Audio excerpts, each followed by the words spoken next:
To be fair, overall, God, we've had a decent day of darts from the ladies. Yeah, pleasantly not surprised because we covered it last year. We know just how good these players can be, but I'm looking forward again to tomorrow. Yeah.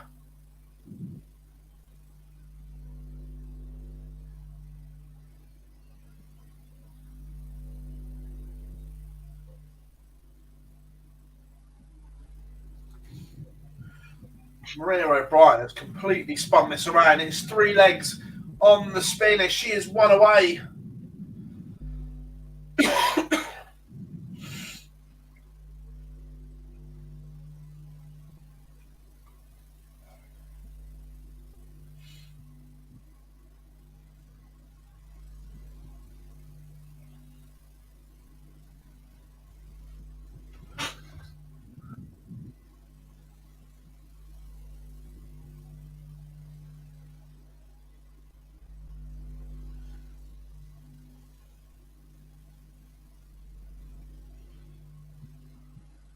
Still waiting on Sherrick Griffiths on the stream as well.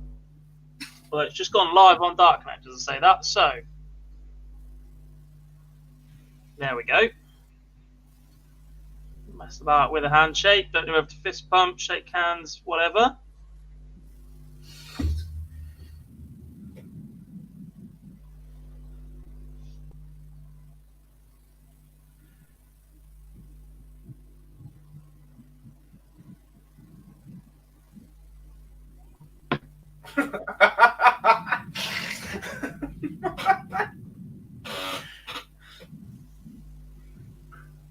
Why?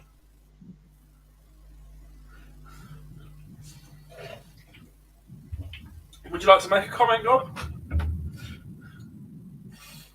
Not at this time of day. It's too early. Women's darts, remember Yuki Sakaguchi? Yeah, she turned up with Bakura at the last block. Surprised not to have seen them this time. Travelling is easier. A little bit disappointed they're not here, to be honest. Yeah. Fallon's first darts are 120 as one bounced out of the corner of the treble as well.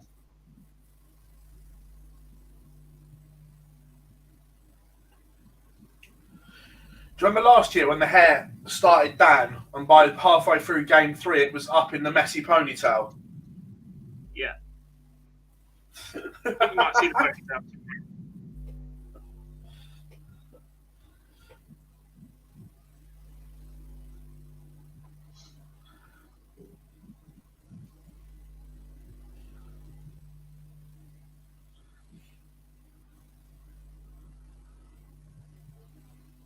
All the games that were warming up are now underway as well. Can Danielle Fry save her Saturday at the Ladies Series? She led this 2-0, but it has been a blitz from Maria O'Brien. And it is game over for Maria O'Brien. She takes it 4-2, 4 legs on the spin.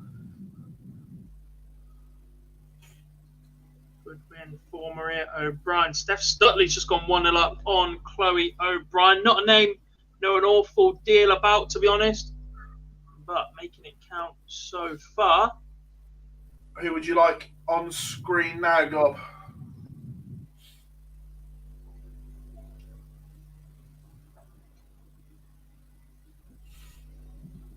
To you. Densley Cassidy, maybe? Yeah, let's have a look at that one.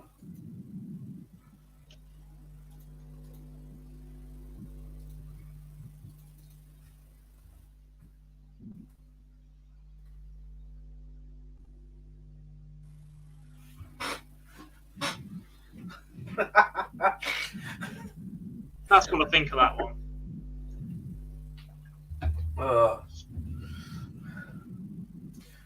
Score predictions for the Spurs game. Spurs will win 2-0. What was that checkout?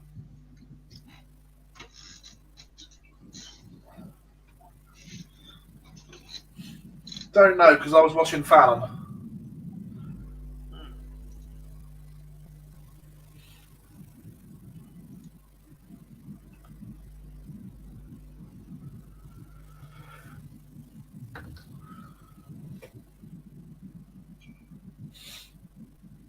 Who's an underrated woman player for you?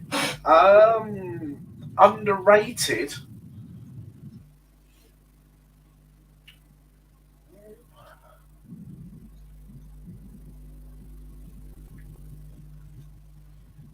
Who would you say, Gob? I don't know. Are any of them underrated? Yeah, I'm not convinced. Alicia, maybe. Yeah, Felicia can play. Always going to have the comparison with Fallon as well. Yeah.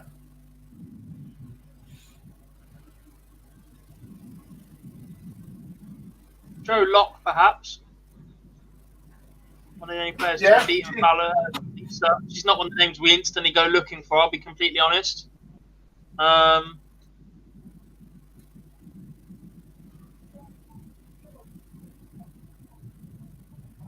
Purely because no one really knows her unless you follow the county scene.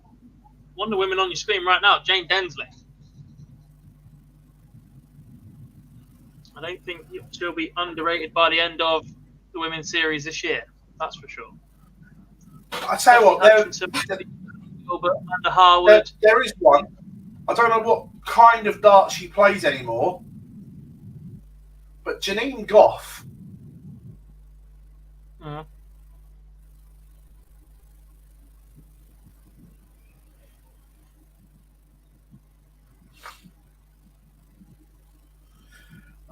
Why did I choose Phil? Because I support Spurs, Tommy, that's why. And Man United are garbage. Pain. So much pain.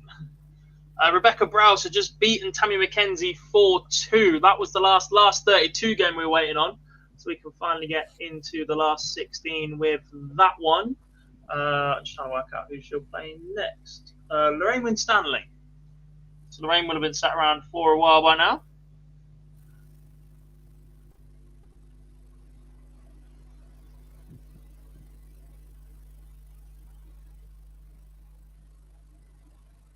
Oh, is that slip from Denise Cassidy? Densley makes her pay.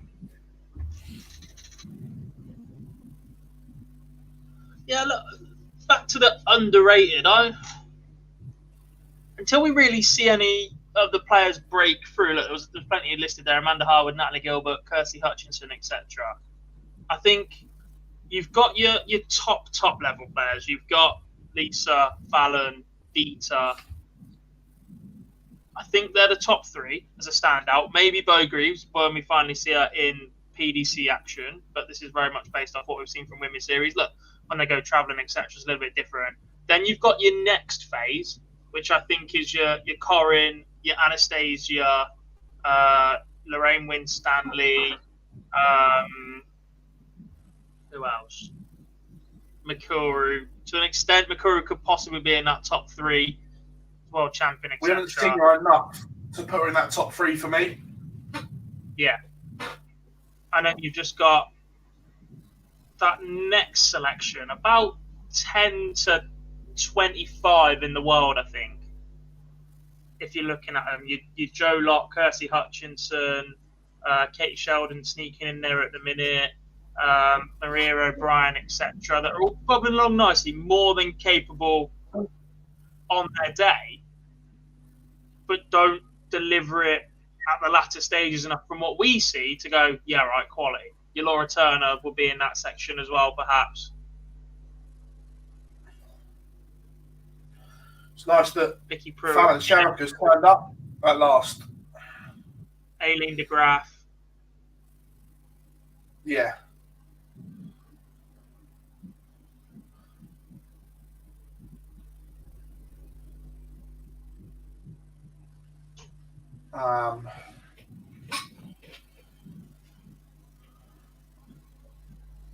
Lorraine Hyde, yeah, Lorraine can play. Lorraine Hyde. Miss Trina there. Trina would be in that second section as well with your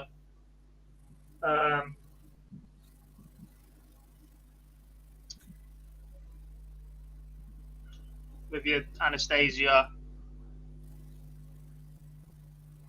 Aileen. Yeah. Corin Hammond.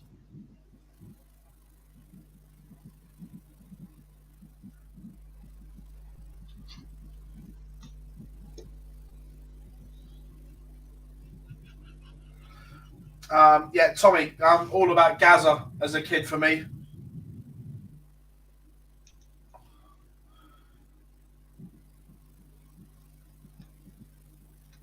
Much needed double free from Denise Cassidy, gets her on the board 2-1 against Jane Densley. Chloe O'Brien, Steph Stutley is still going along pretty nicely. O'Brien's averaging 77 still, locked in at 2 apiece. Ros Bourne was another, yeah.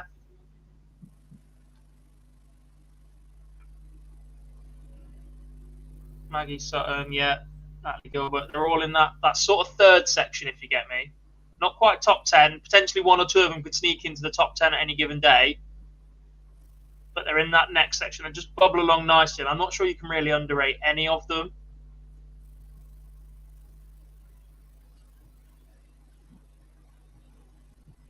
I think you can perhaps overrate some of them if you were trying to compare them to the likes of Lisa, Fallon, Dieter. But I'm not sure you can underrate. Interesting route from Fallon on 92, opted for the bullseye. I don't mind that. I despise it. You spend all day throwing at treble 20.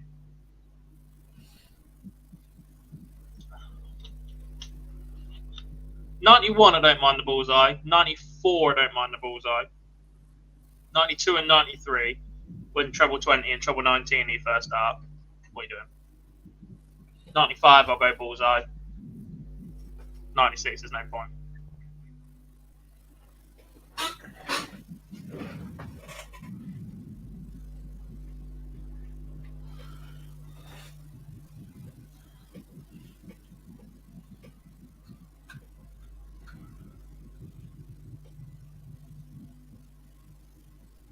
There's that pack dominance in the rugby.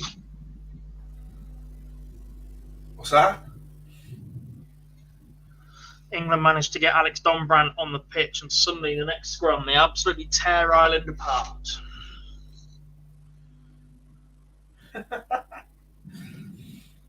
Shame. Who got binned? Leg here from. Say again. Who got binned for England? Yules. Charlie Yules.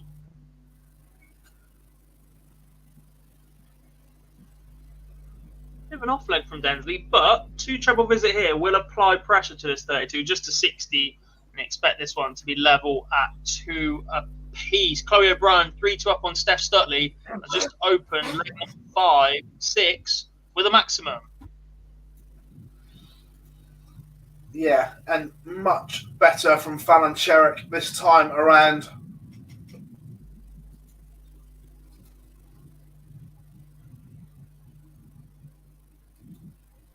Marcus. Can you remember Bromberg? I'll be honest, no. Yeah, I can. Stacey Bromberg. You're 15 years older than me, Phil. I was gonna say I'm old, but yeah, I can. Not 15, to be fair, but.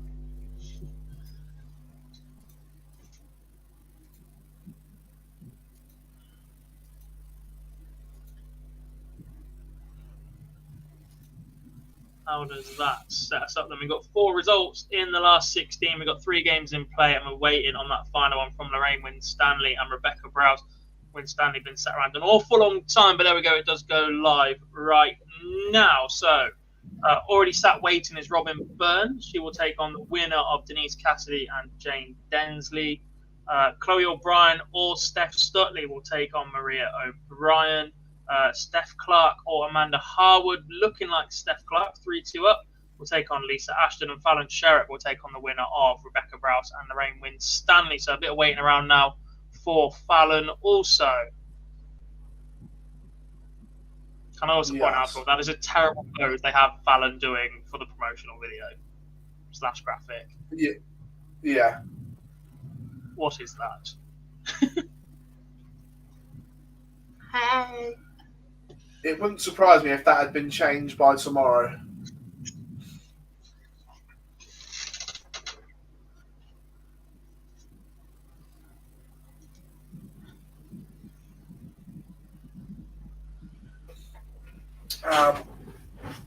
But back to the action. Chloe O'Brien is 1 away on board 3 as the action hots up here. We're getting toward the business end.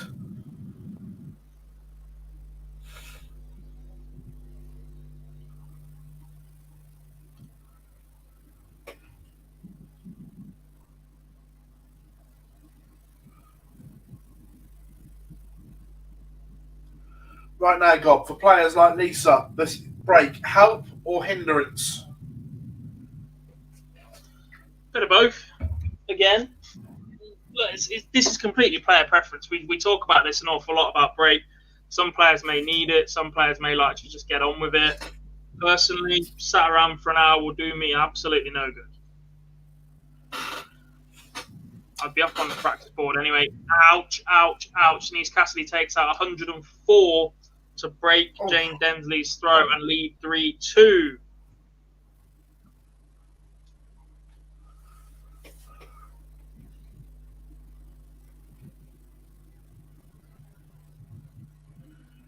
Yeah.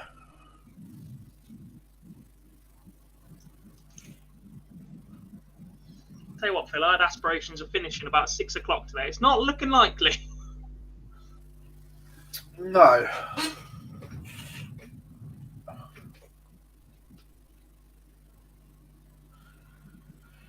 To be fair, we were doing all right, but that one board that's behind us killed us. Yeah. There's always one as well.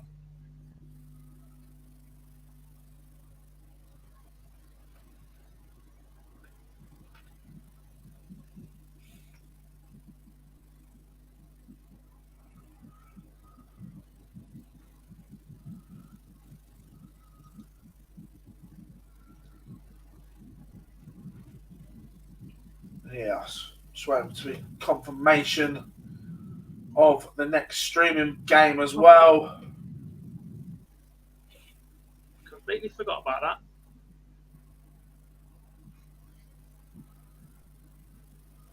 that. Lee Wood's fighting in Nottingham tonight, isn't he? Yeah. Some turnaround, that.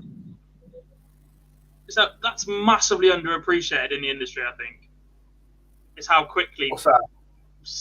event teams can turn around venues. Yeah. Last night, that was a concert venue for the Wanted. They didn't finish till 10:30, 11. They're comfortably set, ready to go for Lee Wood's fight in Nottingham tonight, in exactly the same room.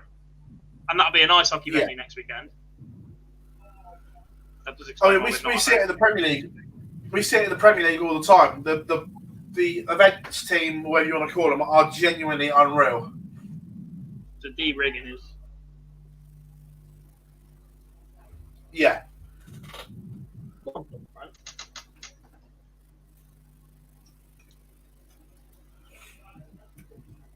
Yeah, nothing short of amazing what they do.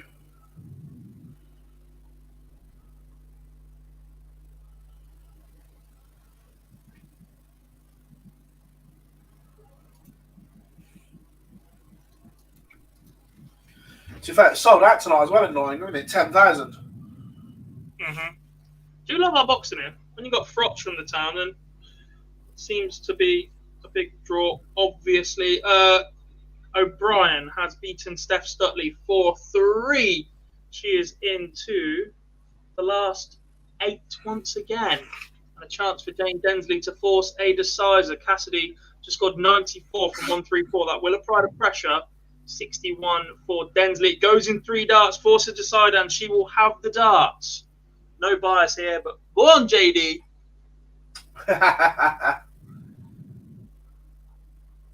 Well, as somebody that's seen her play for the last 2 years on the county stage, I literally walked up to her at the start of this season and went, "Oi, get your ass onto that PDC Women's Series." Yeah. So I'd like to think I'm a little. She's got sponsors told me that she was planning on going and putting it into motion, but I'd like to think I'm a little bit responsible for her being here. Yeah.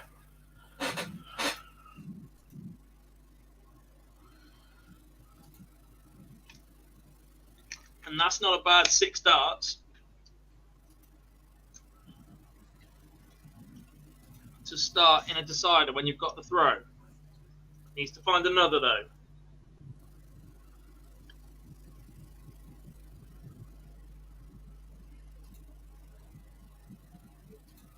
Steady 60. Keeps the score ticking down. 2 treble visit from Cassidy, though. Pinches the darts.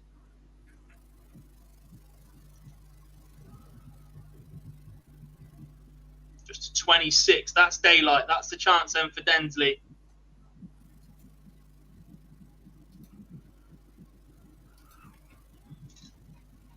And a steady ton leaves her on a finish.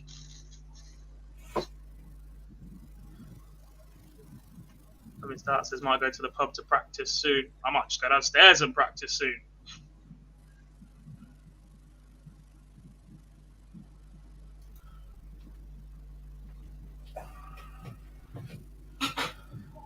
Lorraine Winstanley has won a piece as well on board 8.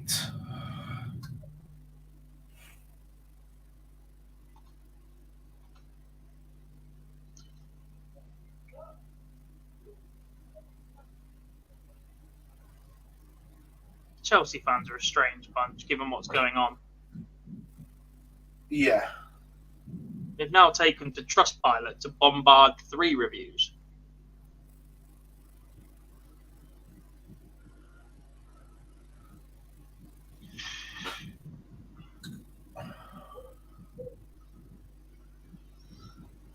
Densley leaves double 10. We've already seen her check this out a couple of times, and she will have plenty of time in it. What you don't want to see now is that scoreline to say 10 left or 5 left. Don't go chasing. Give yourself another chance at double 10. Professional Board miss. manning. Goes in 3 darts, though. Jane Densley into the quarterfinals, where she will take on Robin Byrne. And given their averages throughout the day, should be a decent little matchup. Both been around that 68 to 75 mark. Yeah, it was a question about Katie Sheldon. She lost in the last 32 today, but she's played some good stuff again. Player we don't know an awful lot about, Phil, or I don't know an awful lot about, is Steph Clark. She's about to take on Lisa Ashton on the streaming board. So not only will we get to find out a little bit more about, we'll get to see her play as well. And good luck trying to pick this one. This is going to be incredibly fun to talk through. On board 2 next for you guys in the quarterfinals, I have Chloe O'Brien versus Maria O'Brien. I think O'Brien might win. Hey, never heard that before. I'll be here all weekend.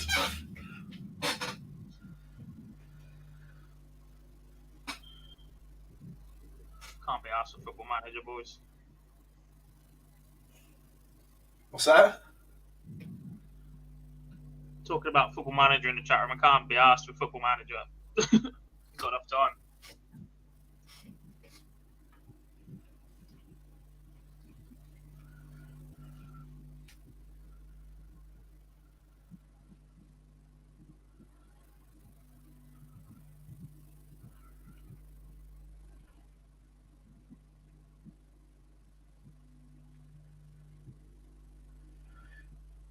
Is the Nottingham Arena like it was in Belfast? Because it's the ice rink, it's always cold as well in there.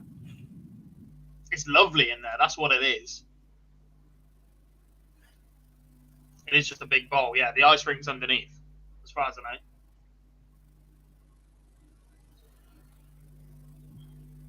know. I don't know Louise Pearson, but we saw her play last time and she played really, really well. Yeah.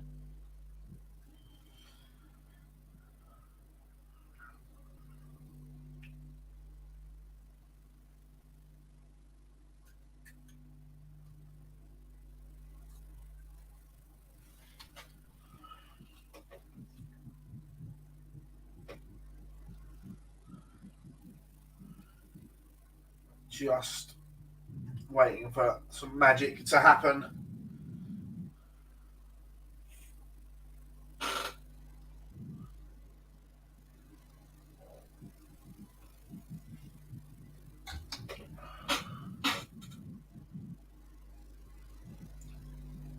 Looks like they've finished or fixed the Dark Connect issue, Glob, doesn't it? Definitely Don't jinx it, but yes.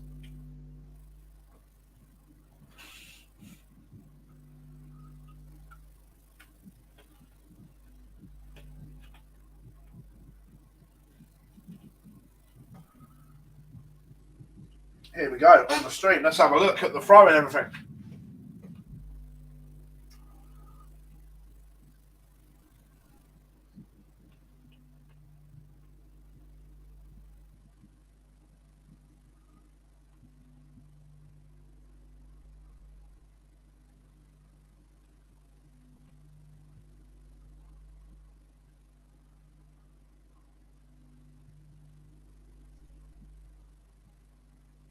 Be nice if we saw the darts in the board, boys.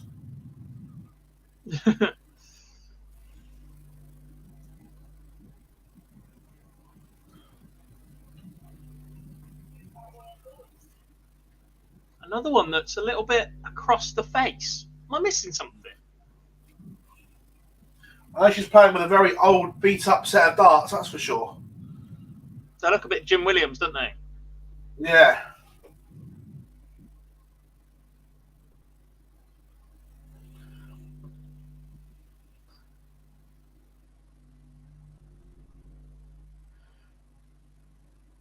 I like the nice full follow-through. That's a very good bit, or good plus.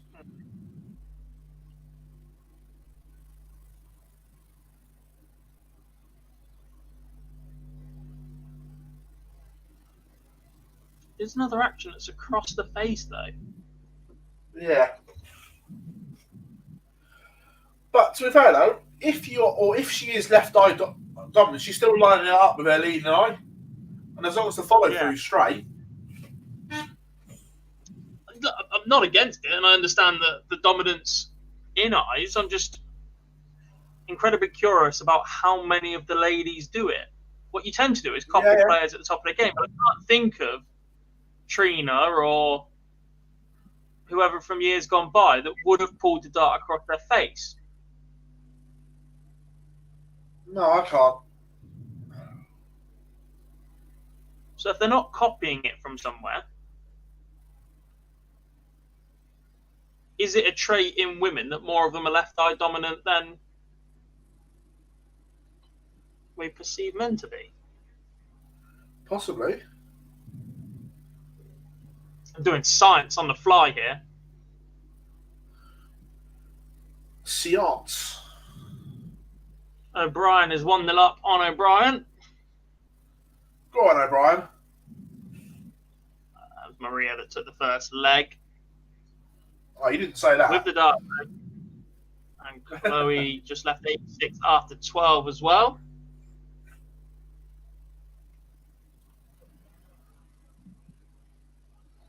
If I put my TV on, Cobb, are we getting pinged for copyright? Most likely, because you are an awfully... Change your camera angle a little bit. Yeah. You need to move your camera right and then edge it left.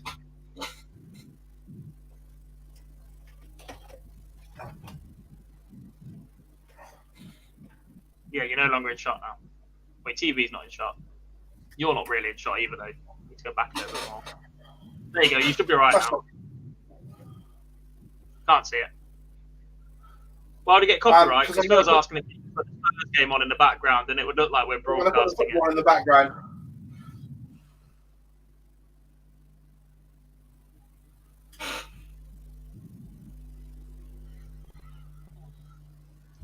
Chloe O'Brien levels up at 1 apiece. The dreaded double one, but it's enough to get her over the line. Lisa Ashton has just done the same with Steph Clark after losing the first leg.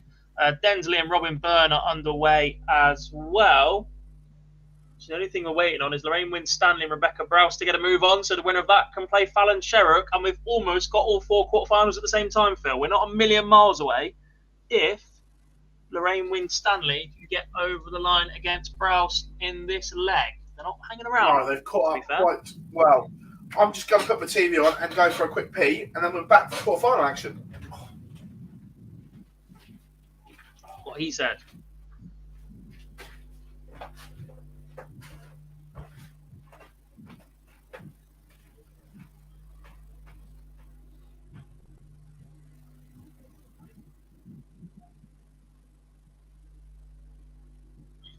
And then there was me.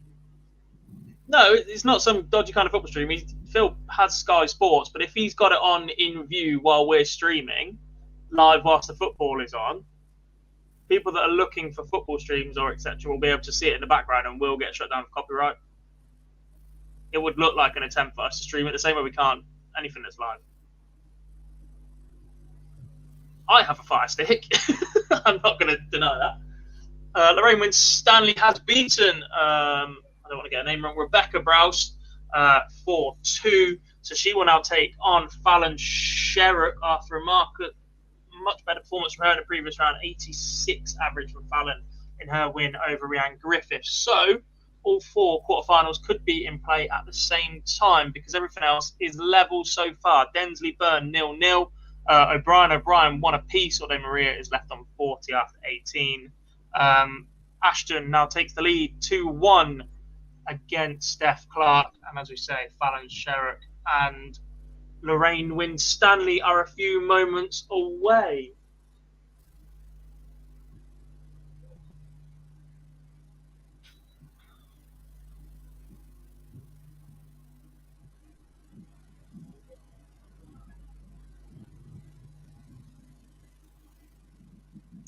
Slip from O'Brien. She's got 3 more in hand at Maria, sorry.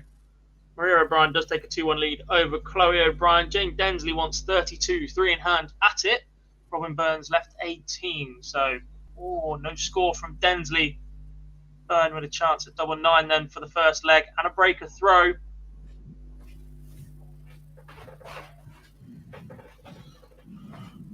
Doesn't go from Robin Byrne either. So chances again then for Jane Densley. Not the biggest fan this side of the board. Very much a tops and tens lady. It does go in 2 darts. Takes the first leg. There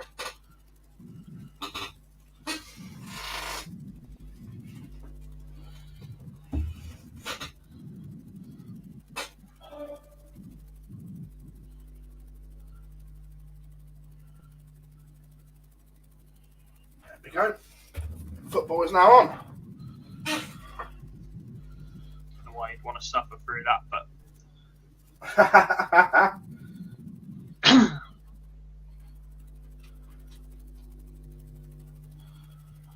so, which one are we replacing on screen? O'Brien. the O'Brien derby. It's easier for me to talk through, yeah.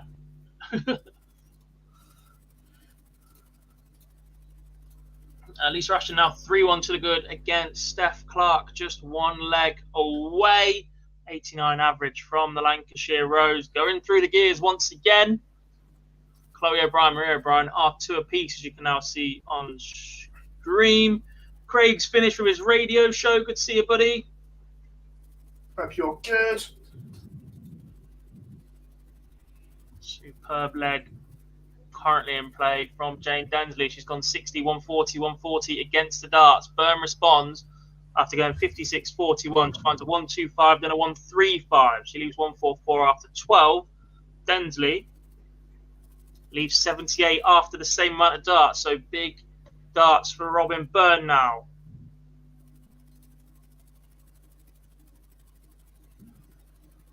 A 128. She leaves 16. Densley 78 for the break.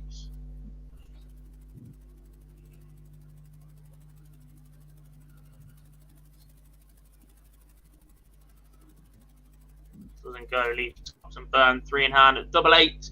Thought should be level up at 1 apiece. There it is. Been pretty comfortable on throw for both of the O'Briens so far, Phil. Neither have managed to apply a great deal of pressure to their opponent.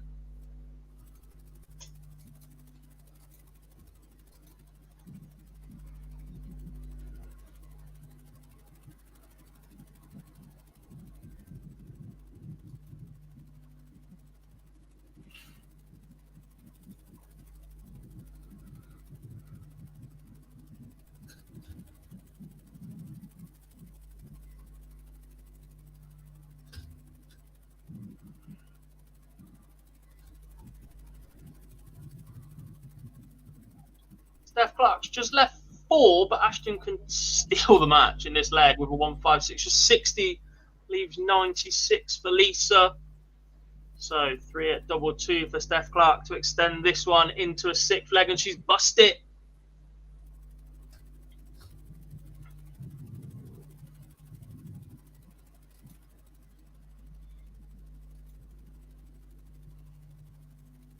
Maria O'Brien holds once again. Ashton just missed the dart inside at double 8, I think. As Clark busts her score again, and surely now Lisa Ashton getting over the line. She's 3 in hand at double 4. Or any breakdown from inside, as she's no scored. Emery's in. He says, hello, fellas from the Isle of Man. Only seen bits so far, but good to see different names doing well. Exactly, mate. Been a superb day so far. Haven't seen much of the Isle of Man. I've seen a few results trickling through. Commentary doing this weekend. It's been good. Standard has been good here, and the ladies. It's been nice to see some new faces, some younger faces as well.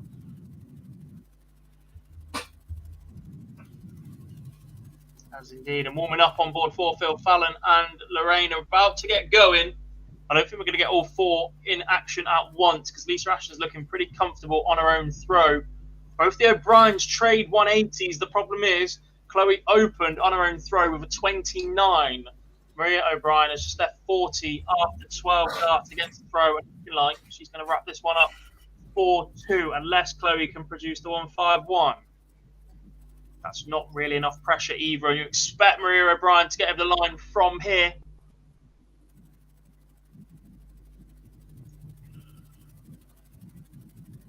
And she does. That's a 13 dart leg to get over the line in the match. Superb performance from Maria O'Brien again after a solid first event as well. She beats Chloe O'Brien 4-2 to reach the semi-finals, where she will play either Jane Densley or Robin Byrne.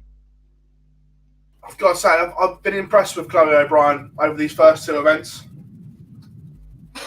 For a name that we didn't know before this event, we've spoken an awful lot about her, Phil. So yeah, cannot disagree at all.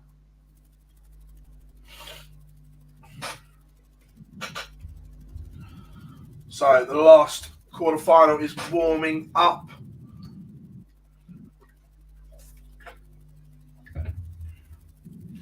Lisa Ashton, more match darts incoming, 3 in hand at double 20, the same target that Maria O'Brien just got over the line with. And Ashton splits inside all the way down to double 5. An 86 from Steph Clark would force a decider in which Clark has the darts.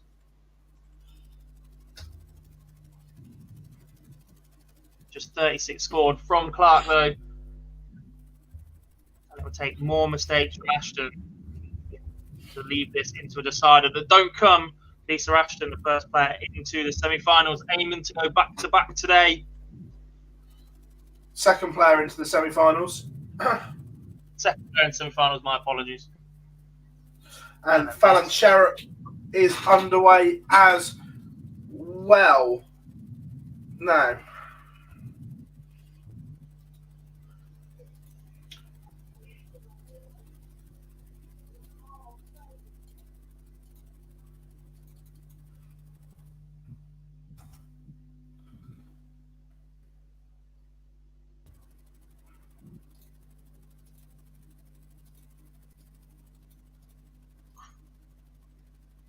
To a piece then, Densley Byrne.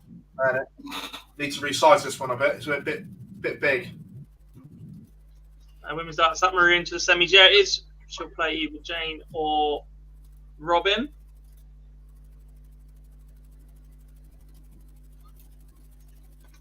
And then the other half of the draw, Lisa will play either Fallon or Lorraine.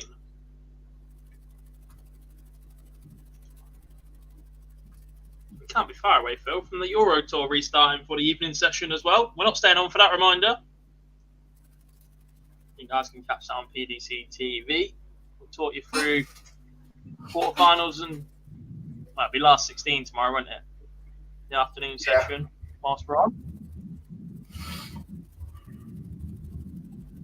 Big visit from Densley. Stops that pressure coming a little bit. huge visit from Robin Byrne. Finds a maximum. I lead 130.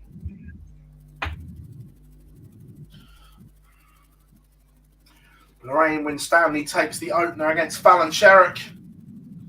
Tidy stuff from Lorraine.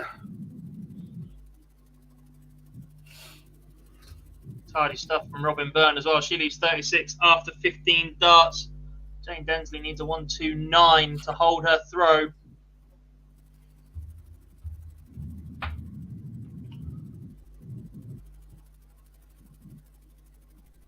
Just the 57 leaves 72. And Robin Byrne 3 in hand at 36 for the break. She have the darts in the next leg.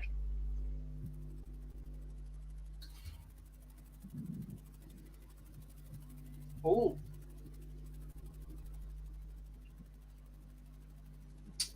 Inside, That single one. No. I believe 8.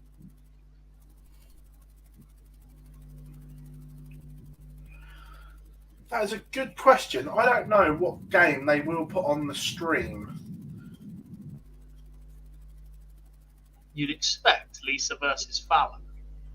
But Lisa has just been on the stream, which would make her 3 games in a row. That's why I said I wasn't sure, because the fact that Lisa has just come off. Yeah. To go an entire day without Lisa versus Fallon on the stream, though, would be very unlike the PDC. Admittedly, last time we saw it, it was 3 events a day. Big moment there as Robin Byrne did take out that 5th leg and opens up 139 on her own darts here in the 6th. Worrying times for Jane Densley. Responds with a ton.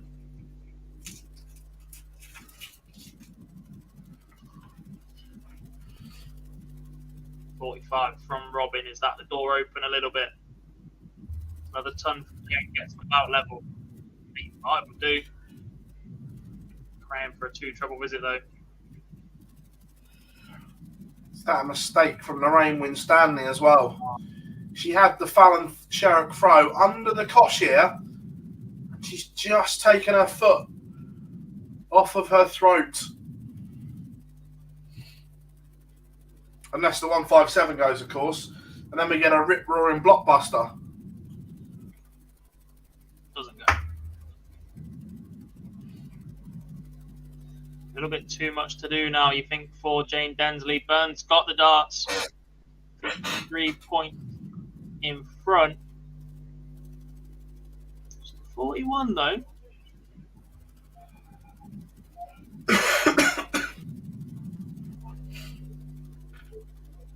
There's the ton. Look, counting's not exceptional, but it keeps you in the leg, doesn't it? It applies that bit of pressure. It tells your opponent you're just on their shoulder.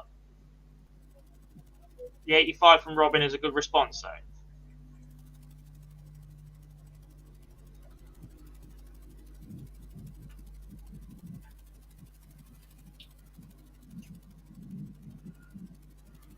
.99 from Jane Lee's 76. That's a single double if needed to be.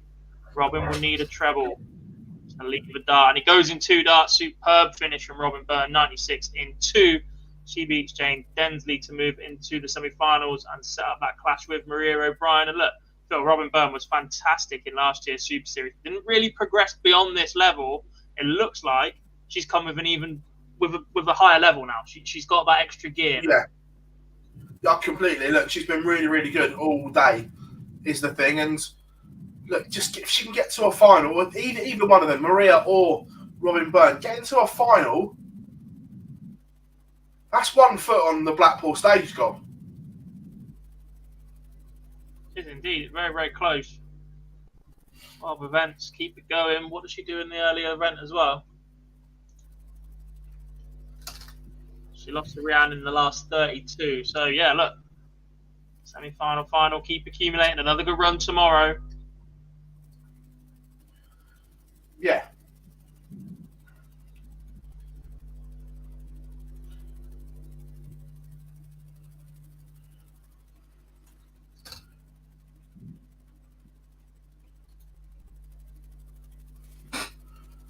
Again, God, I can't help but feel Lorraine Winstanley has missed an opportunity here.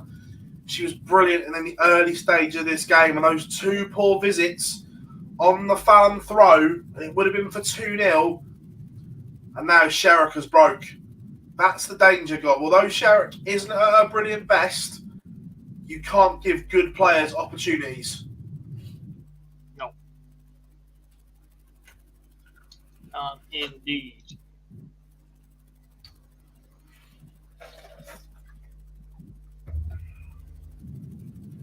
Get rid of that one now.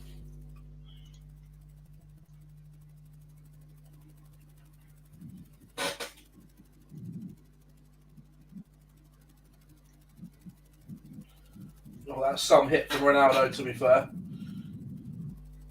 You 1-0 behind already. Yeah, Ronaldo's just stuck one top bins from about 20 yards.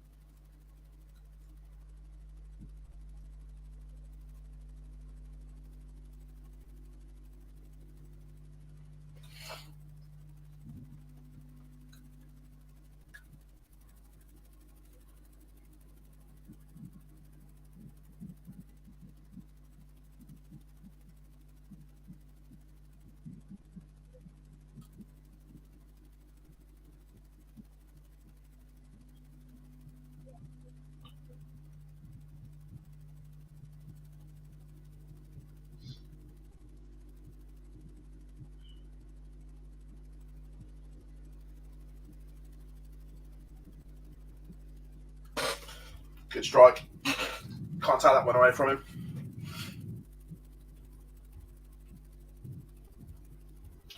Well, on the Euro Tour, the graphics gone, the lights have gone down low. You know it's the drums for In the Air tonight at this point.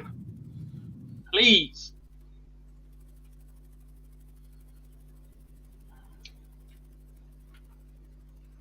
In the Air tonight pre-session, and then Van Halen jump after about game number 4. Talking to jump, Fallon Sherrick jumps into the lead. 108 checkout, 3-1 lead now over Lorraine Winstanley, and it looks like the 2 poster girls for the women's series are about to do battle once again. Lisa Ashton awaits the winner of Fallon Sherrick and Lorraine Winstanley, and it looks like And the fact that Robin Byrne, Maria O'Brien is warming up suggests to me that they are going to crack on with that one, and we are going to see the one that we anticipated on the stream gob. Yes.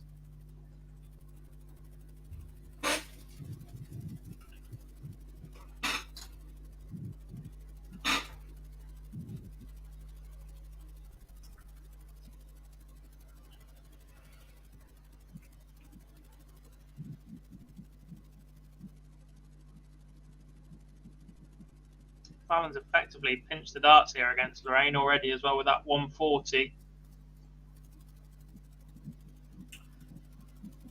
Yeah. 35 points ahead. Maybe not so much now, but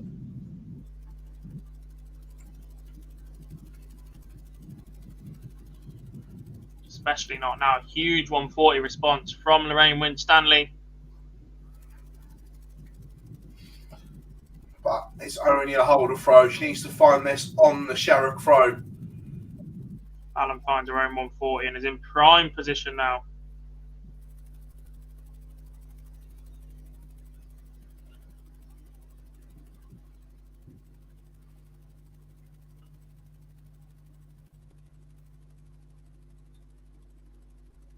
Oh, they changed the score to a 1-2-1 to leave 140. That's a bit of a difference.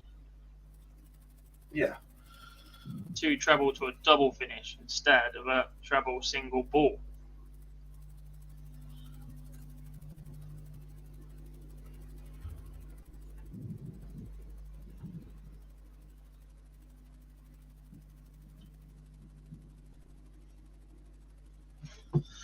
Nice 5 doesn't go for Lorraine Winstanley though, and Sherrick with a chance at 86. 18-18, full 54 for 32.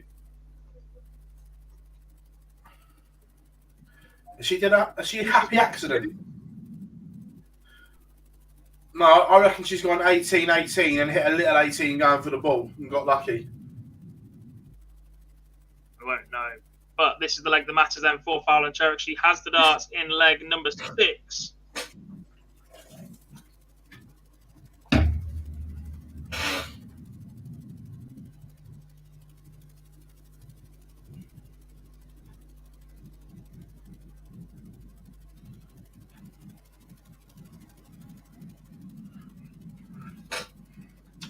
Oh, they haven't. They've gone the other game on the stream. They've just popped it up.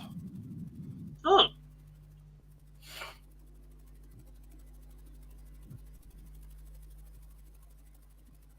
We have already seen both these pairs on the stream today as well.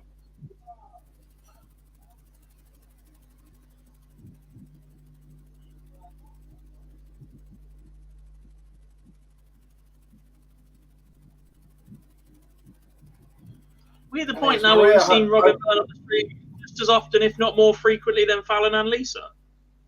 Today, 100%.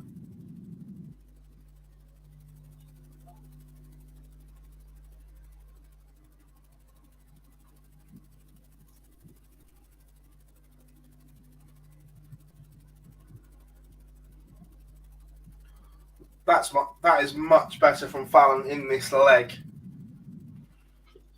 You'll take 32 after 12 when you've got to hold your own throw.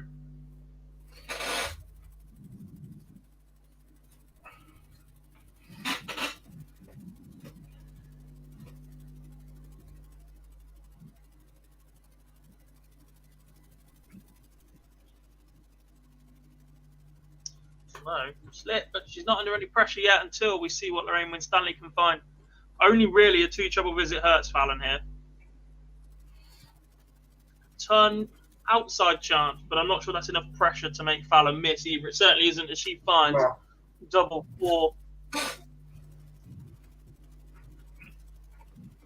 Phil, do you want to put the Byrne O'Brien game on? Future?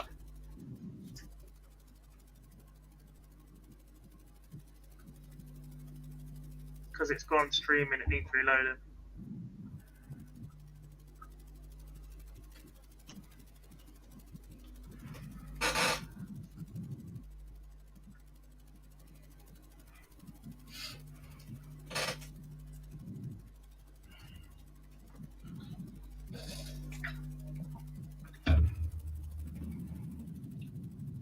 So one semi-final underway, which we'll put on the screen now for you as well.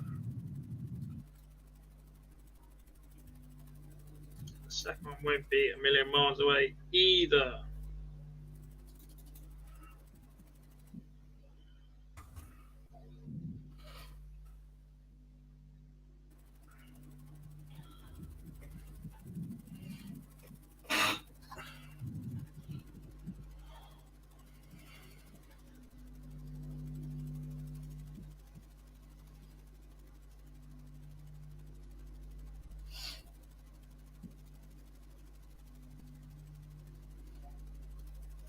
Leg 1 goes to Maria O'Brien.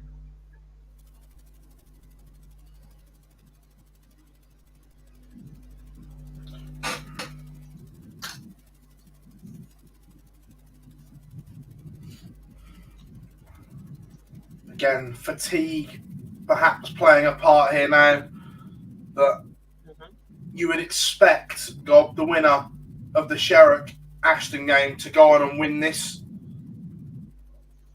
Potentially. I mean, Maria O'Brien's having a pretty steady day. They do seem to play at just a little bit of a higher level. Can't lie, I think Lisa is favourite once again. And she's going to be top of the order merit no matter what coming into the day, isn't she? Winning the first, semi-final the second. Nobody made the semis of the other one, and still in contention here, did they? Yeah. She'll be top overnight no matter what. Yeah.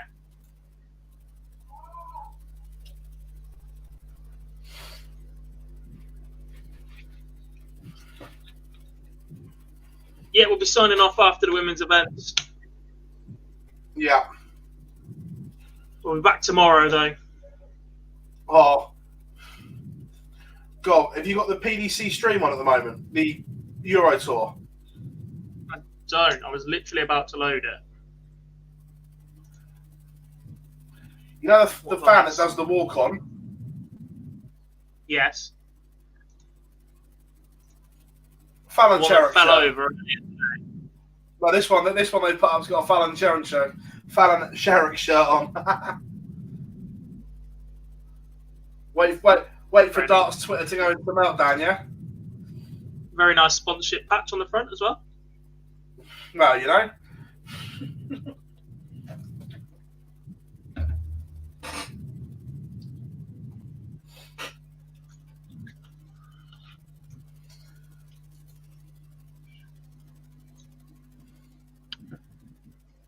Is this bit all televised abroad? I don't know if I'm being honest. In places where it is televised. I know it's on DAZN, but I don't know when they take the coverage from. Yeah.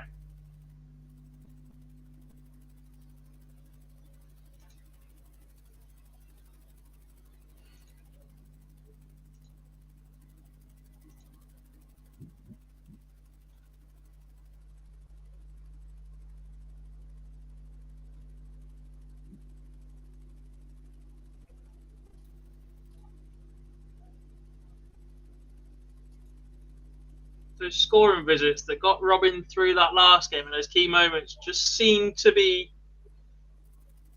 dipping a little bit right now. Yeah. All the best, Excalibur. We'll see you tomorrow. See you tomorrow.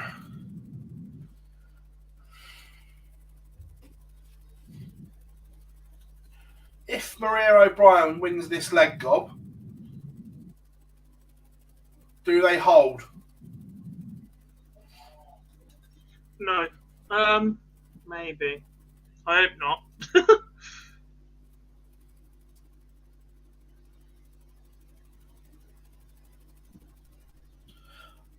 No, the European stuff's only on DAZN in Germany, I think it is.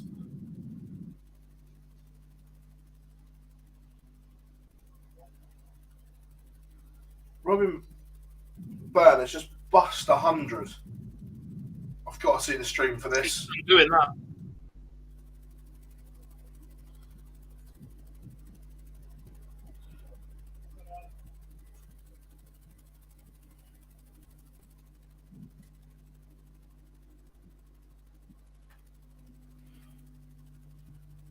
Takes it out in 3 this time, but let's see how she busts it.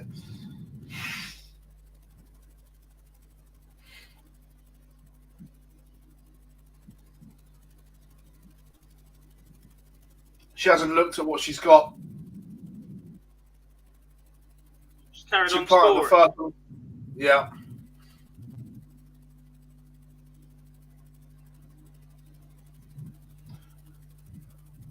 We didn't She see planted it the throw first it one. there.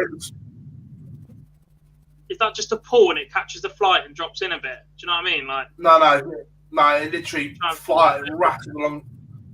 No, this one, it rattled alongside the other one. I saw the pace it went in, but I wasn't sure if it was just like you deliberately try and throw it high and then you just drag it down a little bit, catches the flight and goes in. I don't that angle at that so. pace.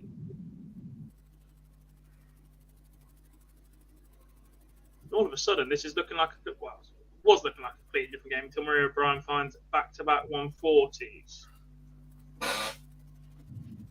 Byrne finds a 140 though to leave 80. 11 dart leg potentially on the cards right now. Coming from O'Brien leaves tops. Byrne then will need 80 to level up at 2 apiece. Doesn't go, leaves double 10.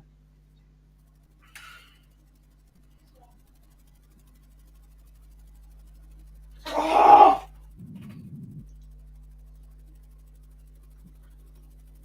Your crap. You stabbed one off the line. You and goals cleared off the line against Spurs. There's a bit of a history in it. Yeah. Carroll, wasn't it?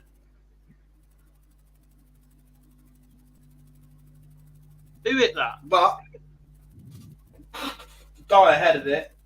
No, the one that was cleared off the line by Roy Carroll. Oh, Pedro Mendes. That's the one.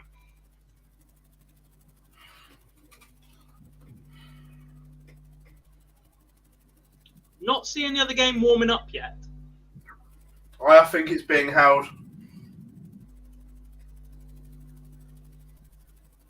It's an awful long time to wait, though, considering this one is potentially. I think, though, by the rules, you're allowed, is it 10 minutes anyway, between games?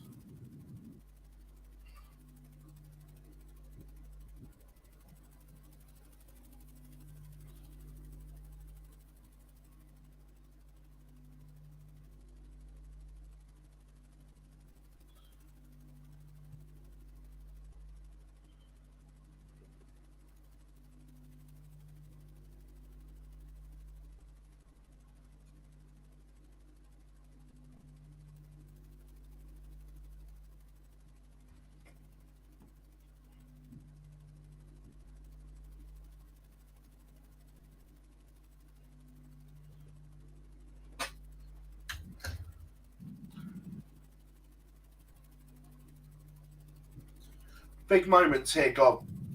That this could be over in 2 visits to the board. Seen her take this one out before, though. She took out a ton 2 legs ago, missed 80 in the last leg. Doesn't manage to stay straight this time. 2 match starts incoming from Maria O'Brien. Oh! Bust. How do you bust that?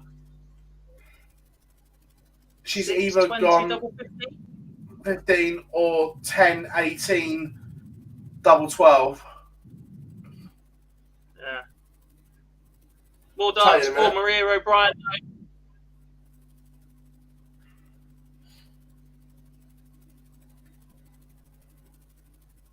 Just a 6 this time. Unless she hit a treble going for the single 3, you know. It busts pretty quickly. I'll tell you in a second. I forgot it streamed. We can see what happened. Byrne gets that leg back on the board, though. How much is she regretting that those darts at 80? It was the double 15.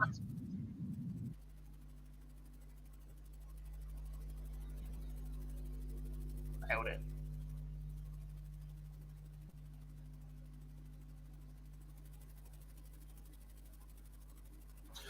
Craig, it's different for different players, mate. Some like them, some don't. They'll probably be on the same practice board. Just keeping their arm going right now.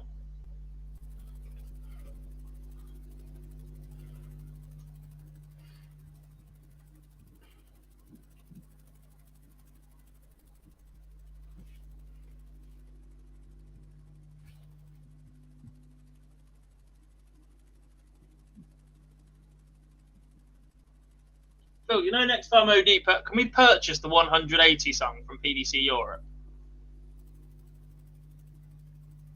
I can ask the question. Please.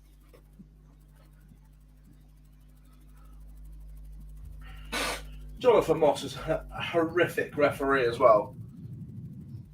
The entire Premier League's a horrific referee. Honestly, he's just booked Eric Dyer. Yes, it's a foul on Ronaldo, but it's a foul, nothing more.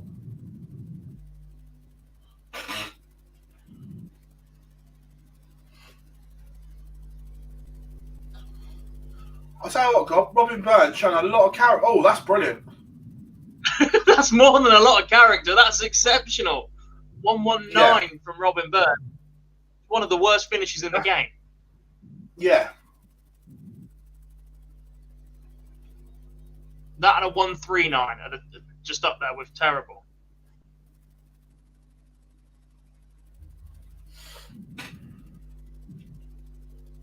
And 99, actually, just increments of that.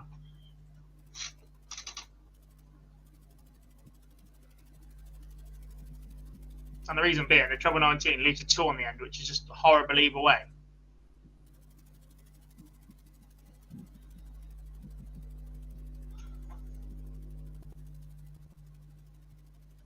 They have to be holding this other game back right now as well.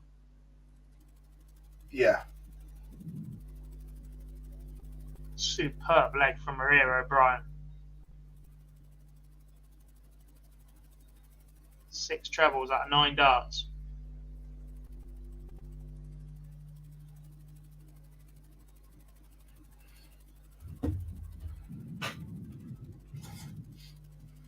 Oh, I'm not a fan of Nico's shirt today.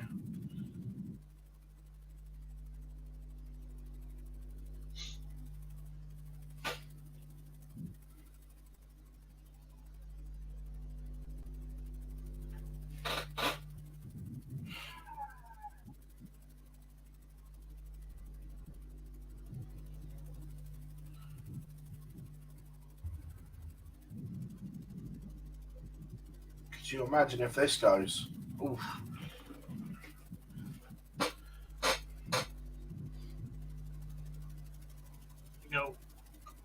And O'Brien, more darts in hand at double 9. Splits inside again. This would be the big one for the 145 after being about a way away from the 170 just a minute ago. Seen the 119 the leg before. 129, it wasn't miles away.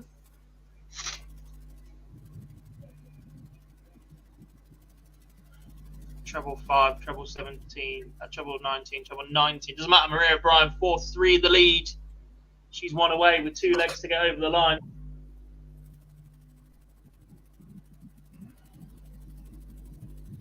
Byrne back in the treble though. 1-2-1. The scoring in this game has been brilliant.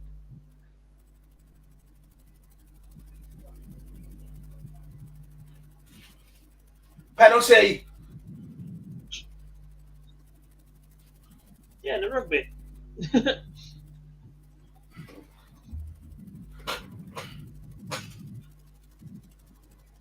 want to see what Robin did with the 145.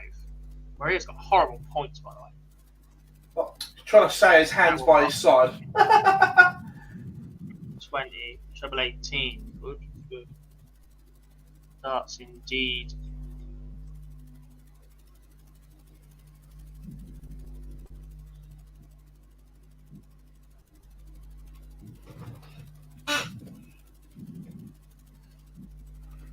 Could have tucked his shirt in, Nico. Not a fan of the shirt. He's a straw hat away from being on the beach in Tenerife.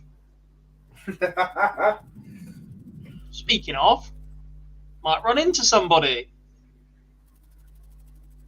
Who's in Tenerife, Gob? Anyone we know?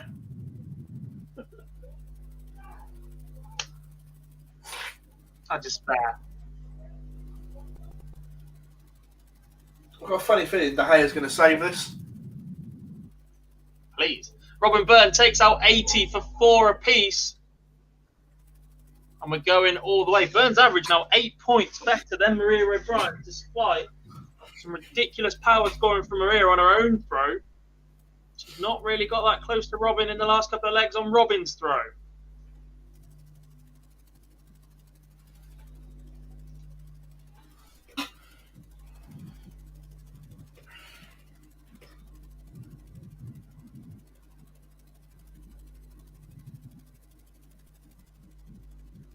But what are you watching on?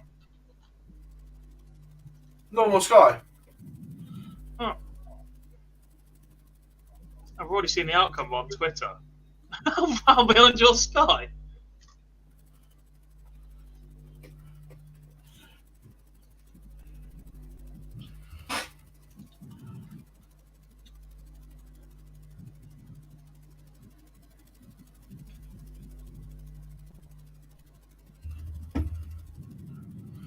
This other game is 100% being held. Yeah. I think we've got time for one more ad break in between this and the next semi. Just being held. Yeah. They'll have a couple of minutes, and then we will crack on with the final 2 games. Will it be Robin Byrne or Maria O'Brien that awaits the winner of Lisa Ashton and Fallon Sherrock, though? After that visit, looking very, very likely it's Maria O'Brien. A superb 137. Robin Byrne just not been able to find the treble since that first visit. Leaves 140, but it's a little bit not enough pressure on Maria O'Brien. 14 tops you expect. She starts dropping low and inside the 10s, though. You've got a chance, Robin Byrne. Please don't go top to top, so especially if that first dart is in the top of the treble. 13 left for Maria O'Brien. How has that happened?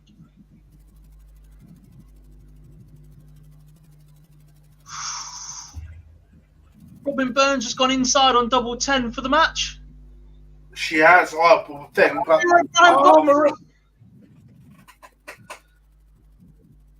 as Maria O'Brien just fluffed her lines. Robin Byrne doing the same. This is taking a bit of a while. No, it goes in first dart. Robin Byrne steals the last leg from Maria O'Brien to complete a 5-4 victory, a 77 average. 2-1 United. The Irish.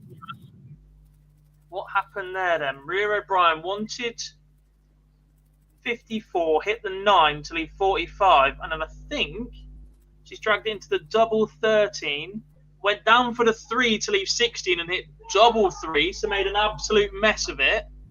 Robin Byrne, treble 20, just inside of the double 10. And then Maria's first dart for the 30. She went 5 double 4, hit the big 20, and it was put to bed by Robin Byrne. Took a while because she was at the back of the playing area.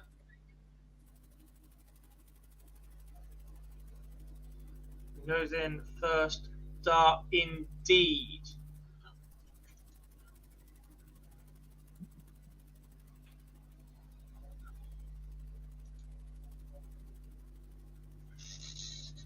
And Robin Byrne is a finalist on the PDC Women's Series. Another new finalist.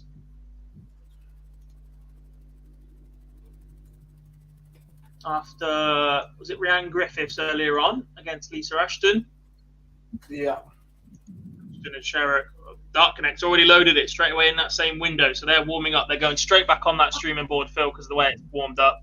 Quick 30-second ad break, and then we'll be back with the semi-final and the final. We're back. So go and get a drink, do whatever, and we'll see you all on the other side of this.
Welcome back to Online Darts, everyone. Here we are on day one of the Women's Series for 2022, and the second semi-final is warming up. And yes, it's Fallon Sherrick against Lisa Ashton.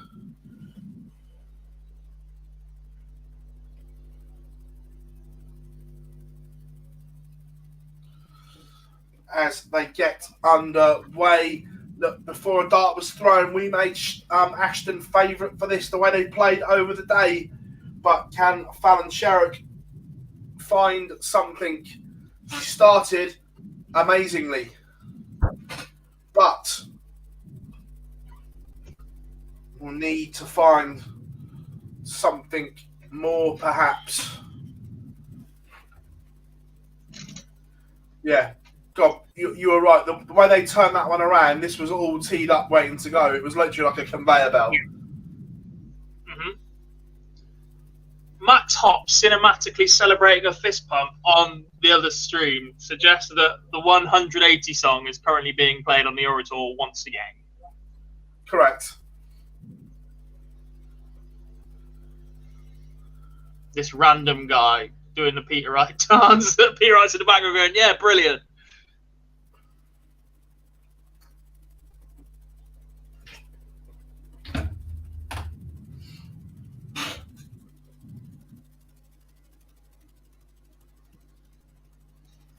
Free in hand then for Sherrick for the opener. As England have just gone level in the rugby. Marcus Smith kicking 5 penalties so far. Spoiler alert. Sorry. No, this is the semi-final. The winner will play Robin Byrne in the final. Fallon, you cannot do that. You've done the hard work. You've broken the Lisa Ashton throw, and then you chuck in a 40.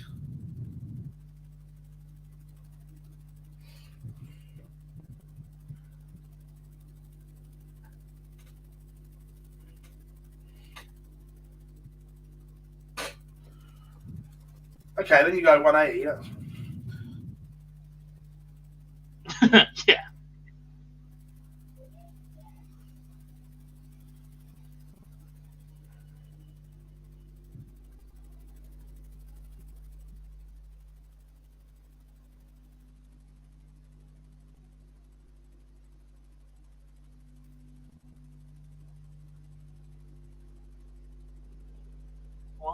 $180. It's just a piece of musical genius. It's terrible. Fallon had a bounce out, to be fair, on that 40. Yeah, I've just seen. She does fire in another one from 225.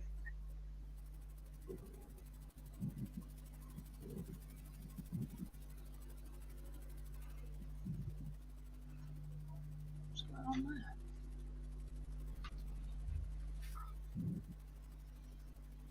But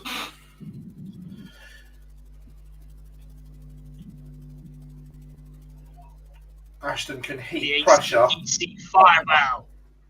Oh, Lisa. Starts again from Lisa. From Fallon. Lisa. You know better than that. Board management. It allows Fallon just to lay up. Not sure. Has Fallon got some sort of injury? Every time she's bent down to pick a dart up, she's almost held her back. Yeah. I'm glad I'm not the only one that picked up on that.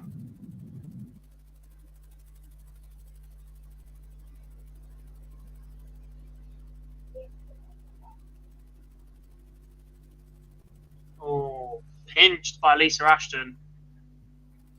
You can't have a 180 in a leg and 7 visits to the board and you haven't won it. You're not going to get away with that against Lisa Ashton.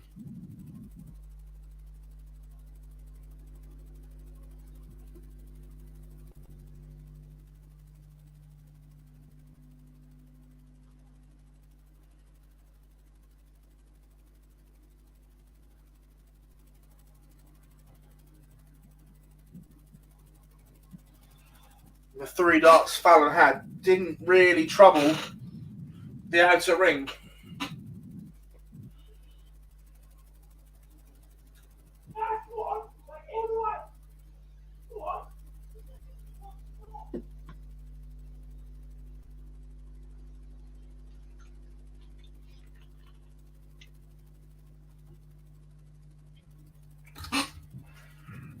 Clinical finish from Lisa.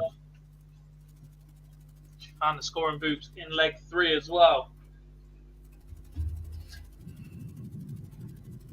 What's he brought that back for? Why has he allowed him to run 60 yards before he's pulled him back for it as well?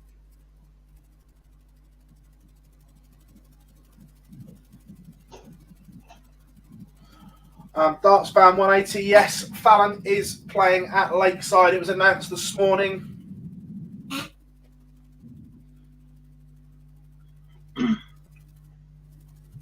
I thought that was interesting timing.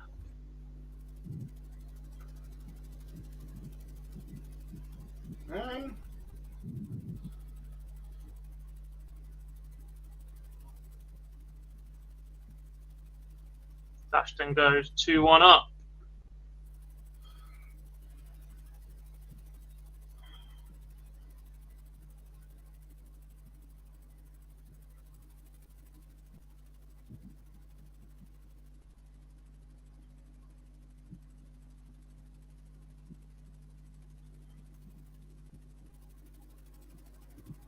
Yeah, opening day of the women's series, after the PDC announced the women's match play, I thought announcing effectively the PDC women's number 1 from last year.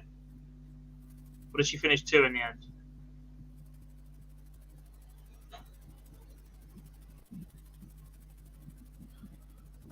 No, Fallon won the Order of Merit last year.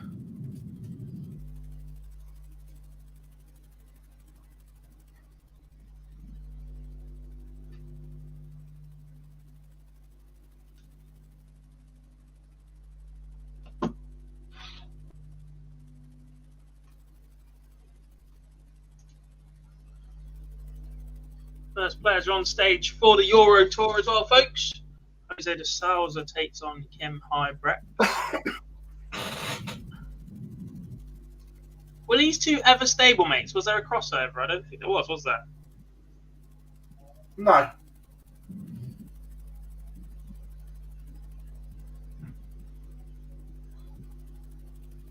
What was that even for?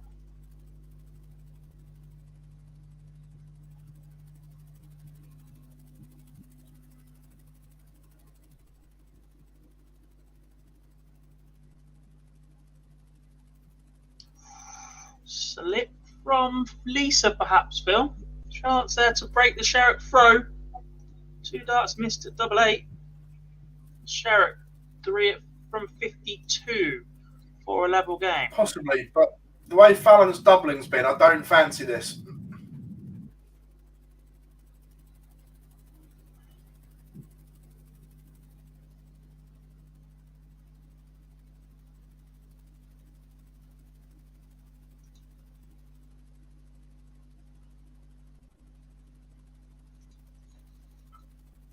Lisa does break, though. 3-1 lead.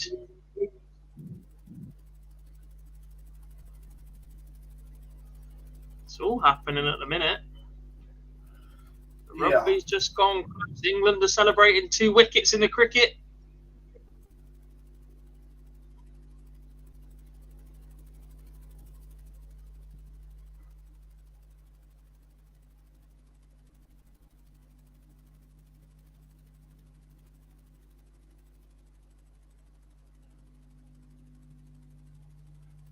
One of them from Ben Stokes. Imagine my shock. The man's got a bowl again. I think, Phil, Fallon may have missed the boat in this one so far. Oh, massively.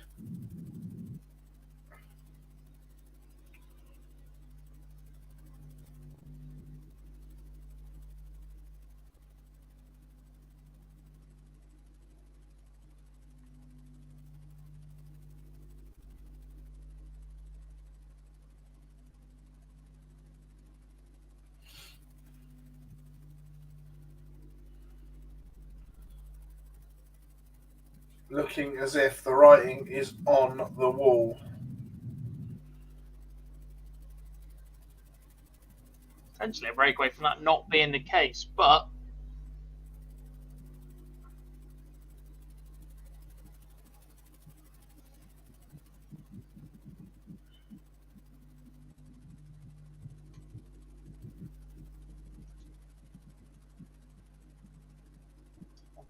from Lisa to leave 8, and it's the same finish we saw from Fallon a minute ago that didn't go. 52 needs it to stay in touch, does get it this time. And it is a break back, but she will have to find another break of throw if she is to make the final and potentially deny Lisa a double here on Saturday.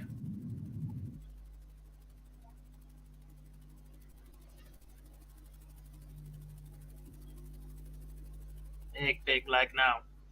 3-all or 4-2 in the race to 5. Good start from Fallon. 94, 140.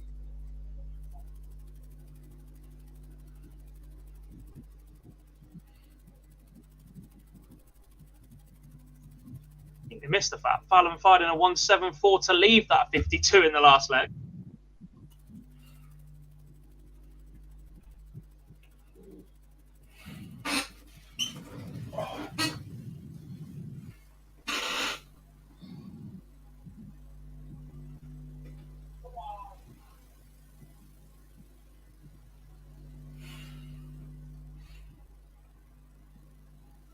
This is something Fallon hasn't done that well today. Like that, I was say a setup play in and around here is normally immaculate, but today it hasn't been. And again, she's opened the door. Lucky that Lisa hasn't walked through it, but the door was potentially ajar for Lisa Ashton to get back into this leg. That's good setup play, though. That's very good setup play. 119 to leave 24 from Fallon. But that's what we expect of her all the time. That's an incredibly high expectation, though. Nothing wrong. She's shown it in the completely. past, but over the last year, I think play from. I think over the last year that expectation is justified. Yeah.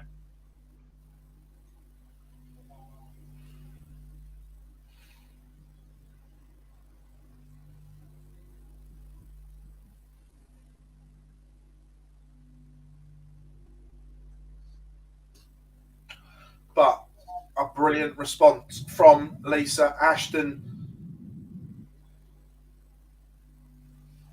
96 from Fallon, though. Needs to be careful with the counting. She is one of the better counters, to give her a due. Yeah. And that's a slip from Lisa as well. Just a 36. Even a 99 from here. There you go. Again, Lisa will have to start downstairs. That's very good. Very, very well. But 140 here from Fallon puts her favourite. Ton here, Agreed. perhaps not so much. Slight opening, but you expect a decent setup from the 132 anyway. You expect a 25, 19, or at least 50. Just a 49 from Lisa.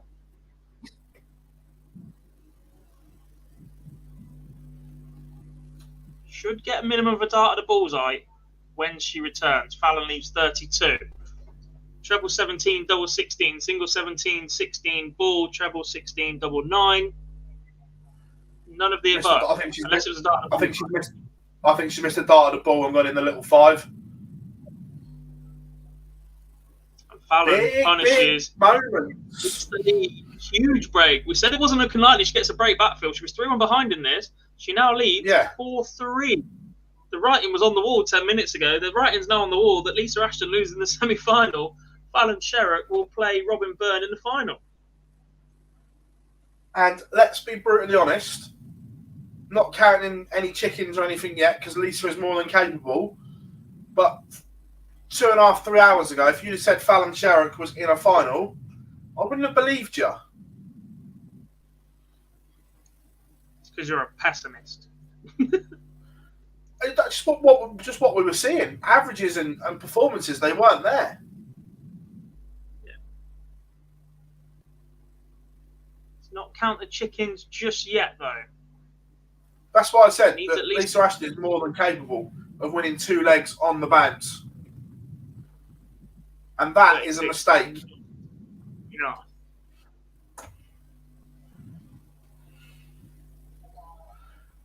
But, God, she did this in leg 1.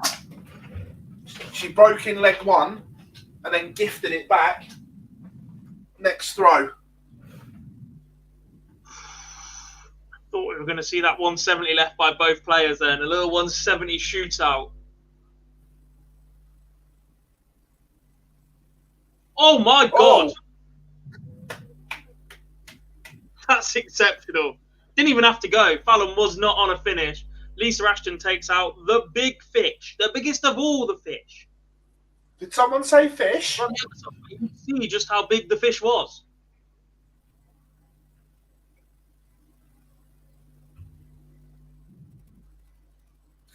That is exceptional.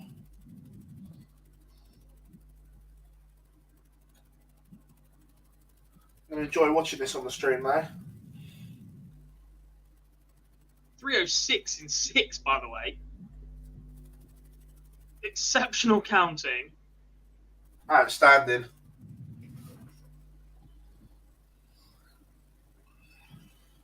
Fallon, this is what I hate about 308 and the 18s route. Same with 128, etc. If you hit one, you have to go for the second one. I want to go straight back on the 20s. Yeah. Superb from Lisa. No hesitation whatsoever. Bang, bang, bang. Smile and a fist bump from both as they get going again. 125 turn, 125 from Lisa Ashton. Potentially 2 darts away from another final. Fallon needs a big, big visit from 210. A 174 would be lovely to leave her trusty 36. 140 puts her back in contention. A 133 is interesting. It's interesting. That puts pressure on. I mean, Lisa's found 5 trebles in 9 darts previous, potentially found it again, and then missed 2 darts at the double. Fallon, 19s for double 10, 19, 18 tops. She's missed a dart at tops as well. Or both missed. 2 at double 10. 2 at double 10 potentially. Match darts over the line. Coming up on the stream now, let's see how close they were from both of them first of all. First, the 92. Well, Lisa went the ball route. She missed 1. Lisa missed 1 at 32 first time round. Then Fallon, did you miss 1 or 2? You missed 1 as well. No, did you see the visit before? Which one? The 133. Yeah. Treble 20, treble 20. Big pull into the 13, aiming for treble 18.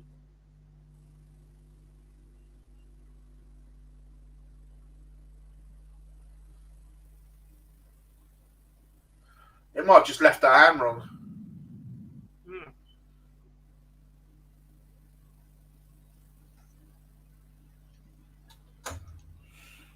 So we have a final. It will be Lisa Ashton against Robin Byrne.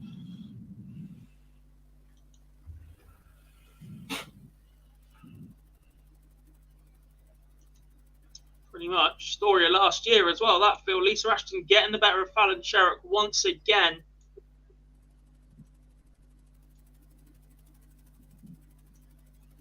Like I said, we will now see a final between Robin Byrne of Ireland and Lisa Ashton of England. I'll give her a couple of minutes to prepare for the final, and then we'll get underway.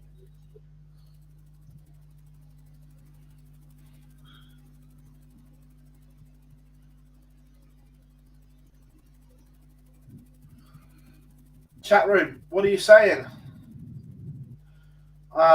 Any reason why Sherrock's having 60 average today? Yeah, basically, look, we don't know this, but we just think she's not where she hasn't played competitively since Q School. There's a bit of rust. Craig, it's the top 8 players after 12 events qualify for the match play.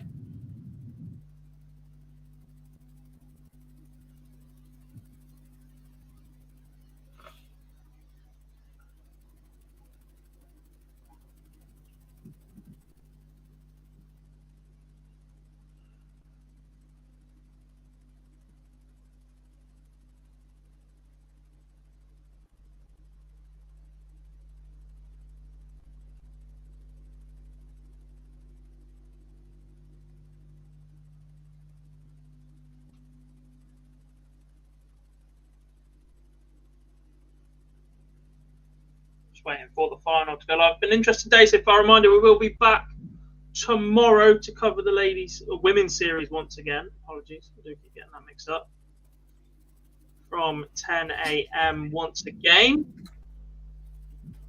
Myself and Phil. We will be here.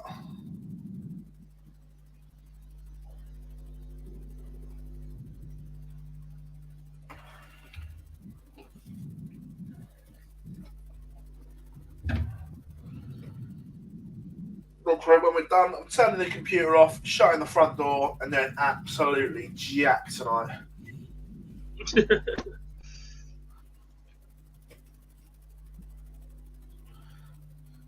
Jack, yeah, look, absolutely. Look, they're both unbelievable ambassadors for the ladies' game.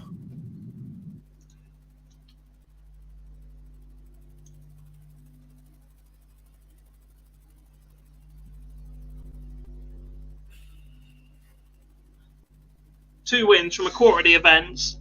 At that point, Lisa Ashton is in the top 8, guaranteed, I'd say. I know, because it's 12 events, isn't it? 12, yeah. If it was 8, I'd almost say Lisa. I think she's going to be there anyway. Yeah.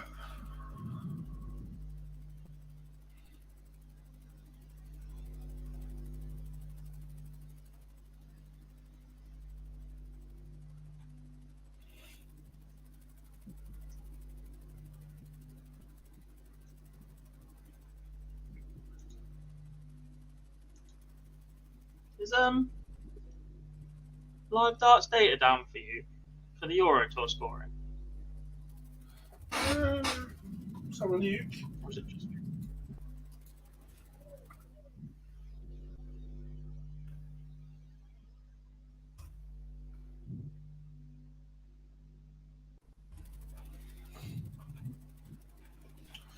Yeah, it's not even loading up for me.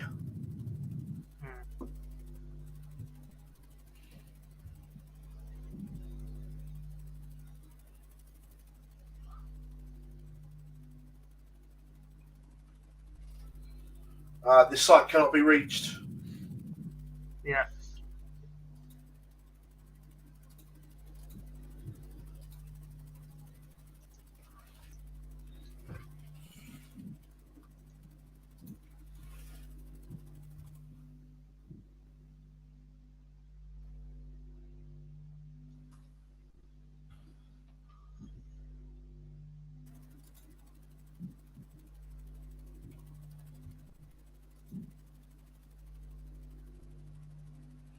So, chat room, who wins?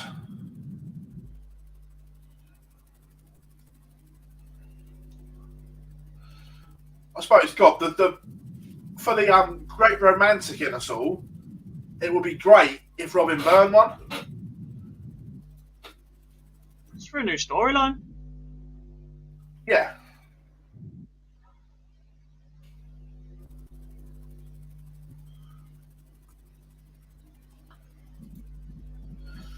I disagree, David, that it's a false winner because she had a PDC tour card, so she was ineligible to play. And what would happen if Lisa had kept her tour card? Would you have said the same?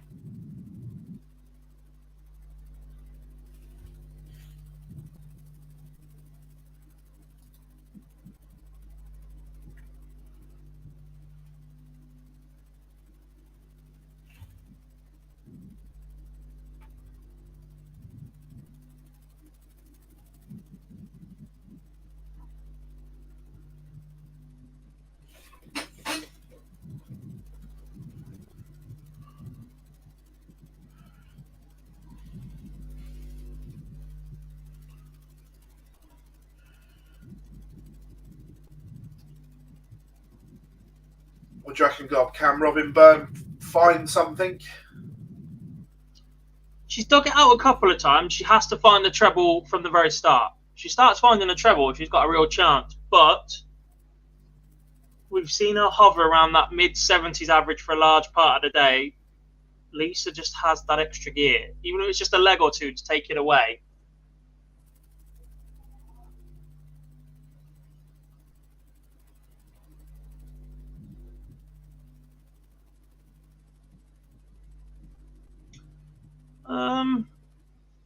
No, you don't. You do and you don't, David, because in an era where we've had a split, there was an argument that Richie Burnett was the best player in the world for a long, long time while Phil Taylor's picking up titles. Same with Raymond van Barneveld. He picks up 4 at the same time. Are you going to turn around and say Phil Taylor's only a 10-time world champion? Are you going to say Barney's only a 1? Whichever way you look at it. Are you going to say Glenn Durrant's not a world champion? I really do like that point. Apart from Glenn Durrant doesn't refer to himself as a world champion, he calls himself a lakeside champion. But still, the point stands. Yeah.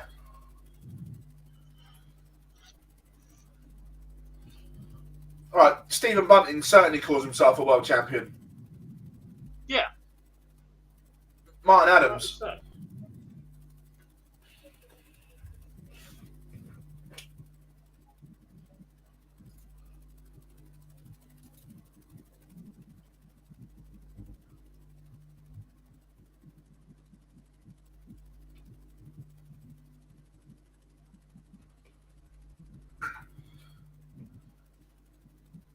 And the other one that was made a lot of, and this isn't a dig at him, by the way, before anyone gets upset, but remember, God, when James Wade was picking up titles, and to start with, he never beat Taylor to win one. He'd always clear up when Taylor went out. And so much was made of it, the fact that, oh, James Wade, yeah, but he's never beat Taylor to win one. It's irrelevant. He still won the tournament.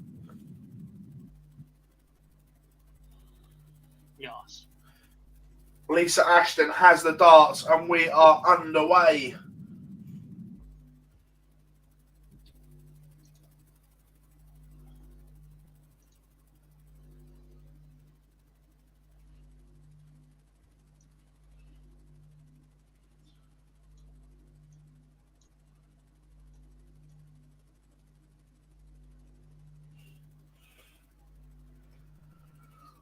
Not the start Robin Byrne wanted or needed, Gob. Steady, brutal score. It's like steady. It's a ton. It's more than steady.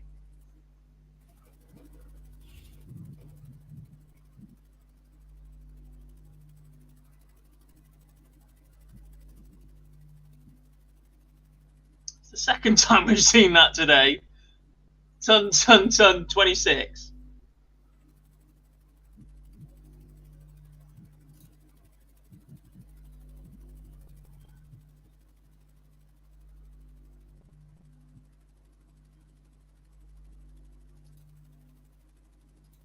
Yeah, get your score predictions in the chat. Why not? Good idea, Yeah. DTD.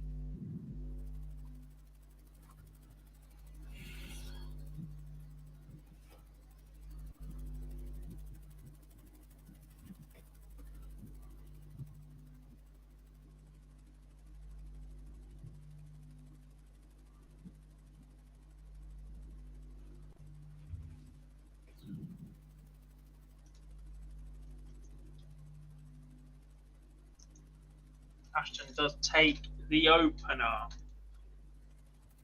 However, both players averaging 75. If it stays at that level, Robin Byrne can compete. If it flies above this level, that's where she might have an issue staying close to Lisa Ashton. Yeah.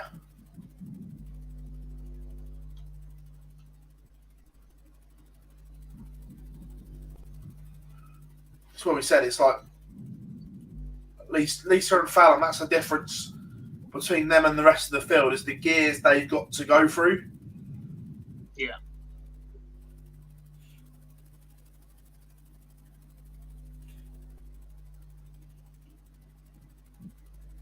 I'll say 5-3 D to B. I think Byrne can grab a couple. I think it's the key moments where there's a big difference here.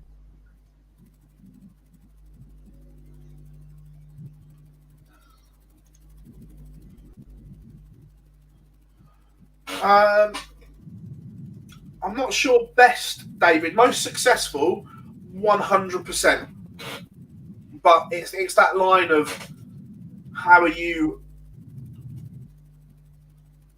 saying, or how are you going the best is the thing, because she most successful 100% and an amazing player. But I personally think that Lisa and Fallon's standard they've set over the last 2-3 years has been better than Trina's.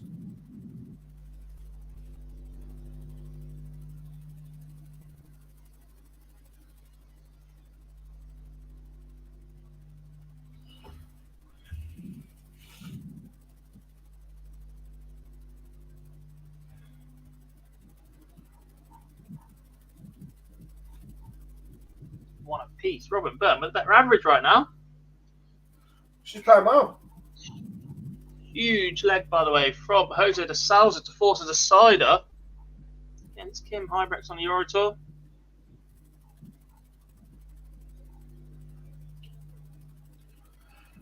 Just don't like the Jose throw under pressure at the moment.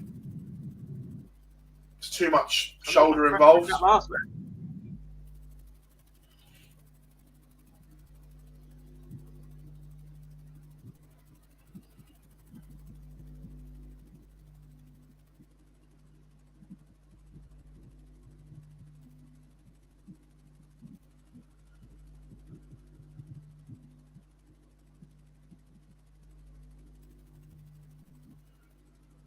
I'll tell you what, this 71 may have to go, and it doesn't. Robin Byrne is in this.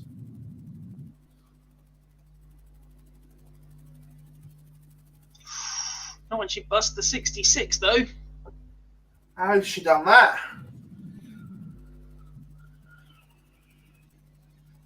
That worked.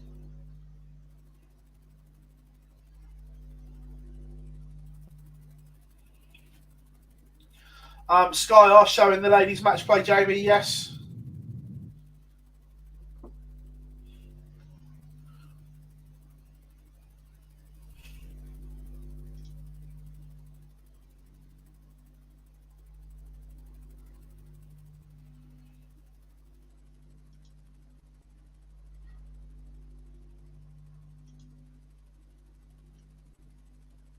I don't mind that way of busting it. She was aggressive, at least.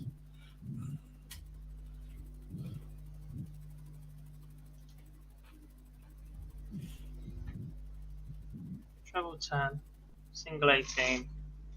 Oh, double 14. Not a mile away. No.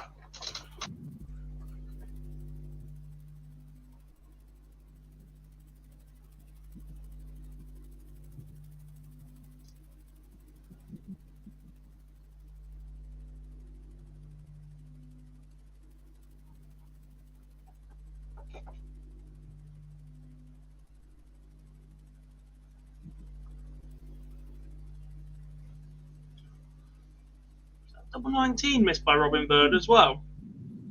She's giving us a bloody good go. She is.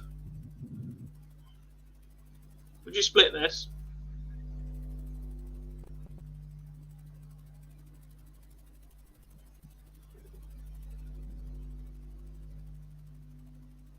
Doesn't matter. 2 apiece. No, I don't think we'll see a mini women's world championship.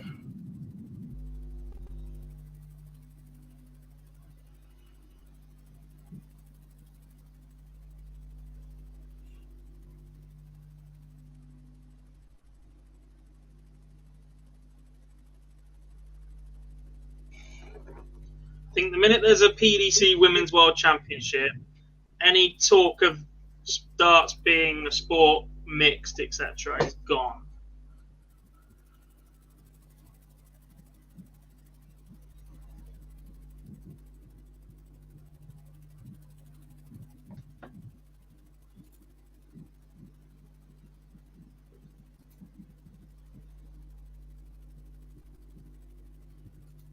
She didn't split. It was third dart in hand at the double 19 though.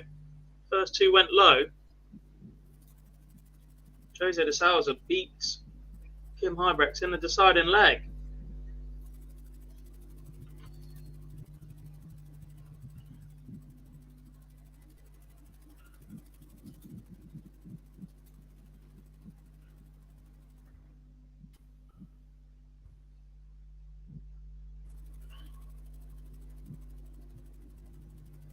I think a match play is exposure for the women's game on TV for Sky in a format that's straight legs. I'm not entirely sure.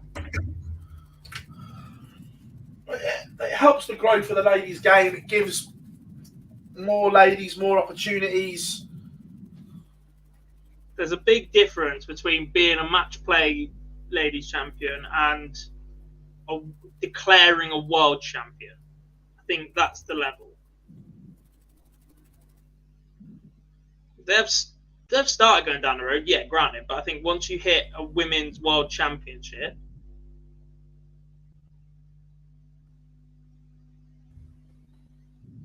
that's where there isn't a lot of coming back from. Because to be perfectly honest, whilst the PDC have done some things very, very well in their time, and we do say this a lot, when they do something well, we'll promote it and we'll give them their dues.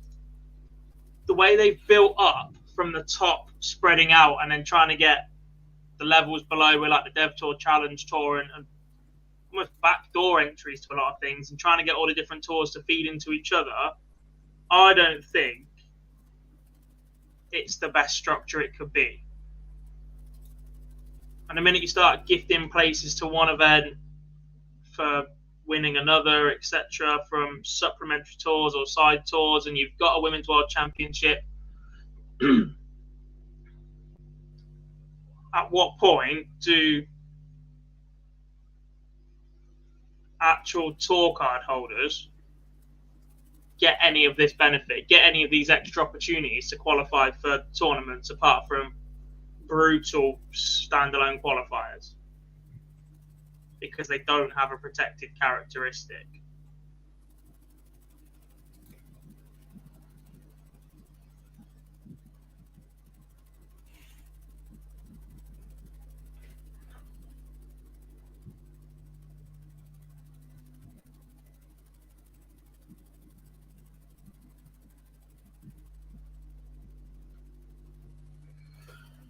Big moments here, Gob. 3-3.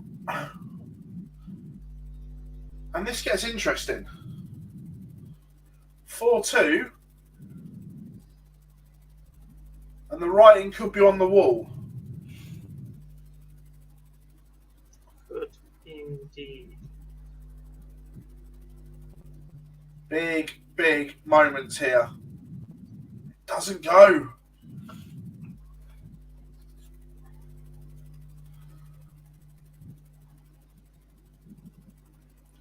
Three apiece, Gob.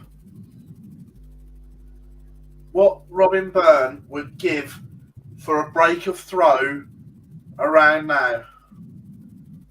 However, when you're playing Lisa Ashton, easier said than done.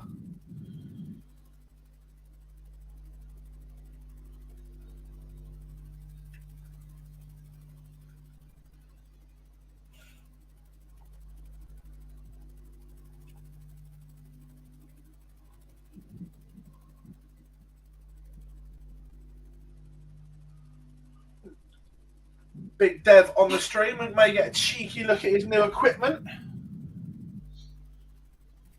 Shame we didn't get a cheeky look at some new dance moves because they're terrible.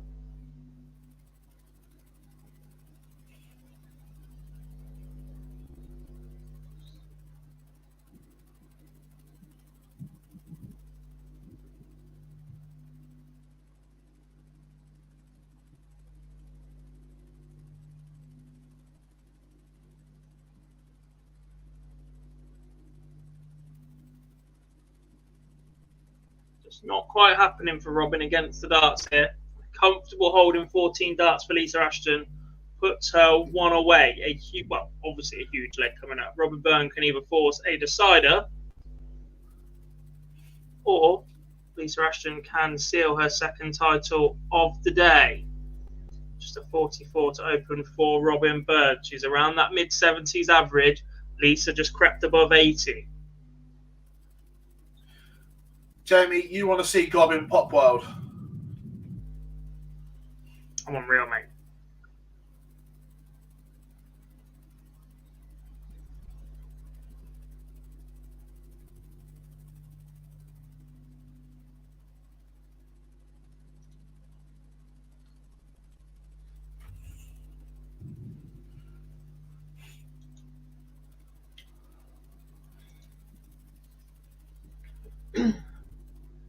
Here we go. Robin Byrne, can you find a couple of trebles? One will do. One in this situation is good enough. Well, Lisa's a 3 treble visit away from a finish, so even a 2 treble visit from Lisa gets her there. It's called the washing machine, Jamie. It's unbelievable.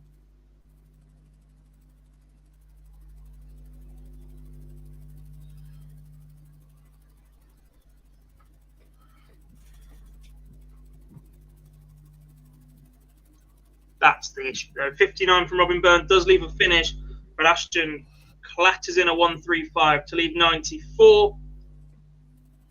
Very, very quickly, Byrne finds a 28. Just rushing through this a little bit now. Advantage, Lisa Ashton against the darts. Leaves 30. Ooh. I'll get a close up on Devon's new darts.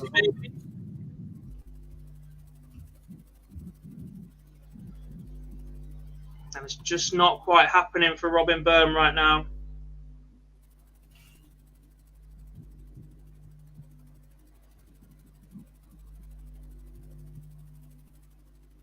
Is it? And it is the double for Lisa Ashton Gob. She seals number 2 as well. Indeed. One of us may have predicted that scoreline as well. I don't want to brag, but nailed it. Congratulations to Lisa Ashton, who doubles up and pretty much after the first day's work books a place in Blackpool. I'm going to say it. There's still 10 events to go, but she's looking in great form. Once again, beat Lisa at Fallon Sherrock in the semi-finals, back-to-back titles. Obviously, we'll be back tomorrow to see if she can add to that collection already. But it would take some doing from 7 other players after to the first 2 days to catch and overtake Lisa Ashton and make sure she's not at Blackpool for the inaugural Women's World Match Play. Not keen on Devon's new darts at first glance.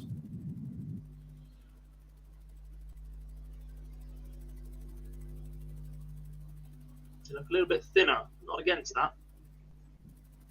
Still a bit longer. Loves a javelin. Yeah.